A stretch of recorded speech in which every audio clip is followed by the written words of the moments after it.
Jeanne Bossy-Malafosse, j'ai rejoint le cabinet Del Sol Avocat, ça va faire bientôt 9 ans, donc comme associée, où j'ai créé le département dédié aux données personnelles, tous secteurs confondus, et je suis également co-associée dans le département Life Science, plus spécifiquement spécialiste des questions de numérique en santé.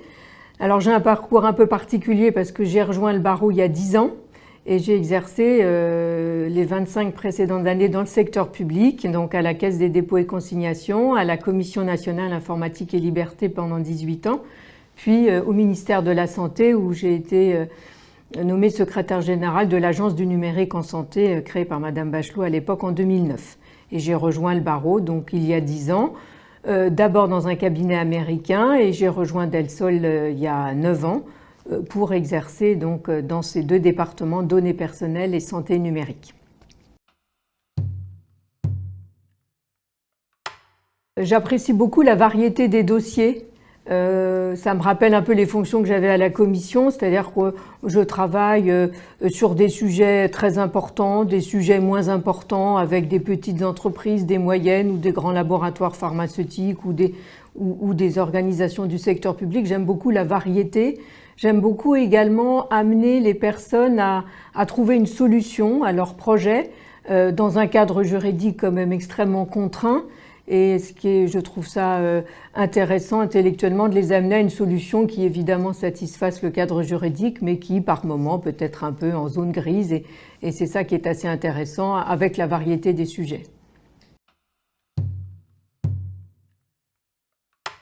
Ce qui m'inquiète, c'est effectivement de voir les collaborateurs. J'ai une équipe de collaborateurs, donc qui sont évidemment beaucoup plus jeunes que moi et qui ont tendance effectivement soit à partir en entreprise, soit se cherchent en fait dans cette profession et cherchent un équilibre, peut-être beaucoup plus que nous le cherchions quand nous avions leur âge.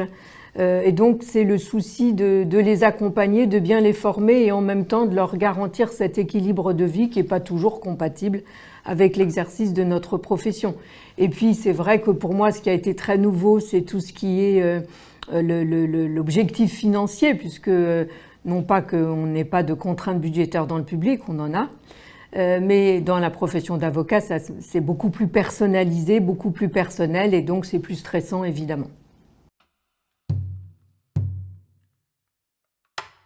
Non, puisque j'ai au contraire pris la décision de la rejoindre il y a 10 ans quand j'étais déjà sûre de mon choix, même si ça a été quand même pas facile au début. Mais non, je ne compte pas quitter cette profession. Mais je suis un peu surprise de la jeune génération qui, elle, la quitte beaucoup plus facilement, si je comprends bien qu'elle ne la quittait précédemment. Donc il y a quelque chose qui nécessite d'être probablement changé ou amélioré.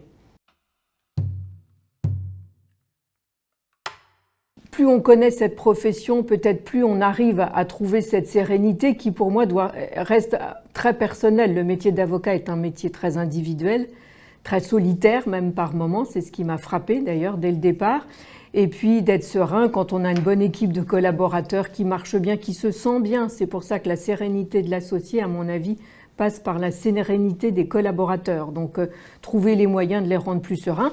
Et puis en même temps accompagner notre exercice avec tous les outils qui sont utiles et nécessaires. Et là, évidemment, je pense à l'intelligence artificielle qui a une place particulière dans mon exercice et parce que j'accompagne des organisations pour se mettre en conformité avec le cadre juridique de l'IA. Mais je pense qu'il faut absolument aussi, en tant qu'avocat, se familiariser avec ces outils qui peuvent nous être très utiles et très utiles à nos collaborateurs aussi.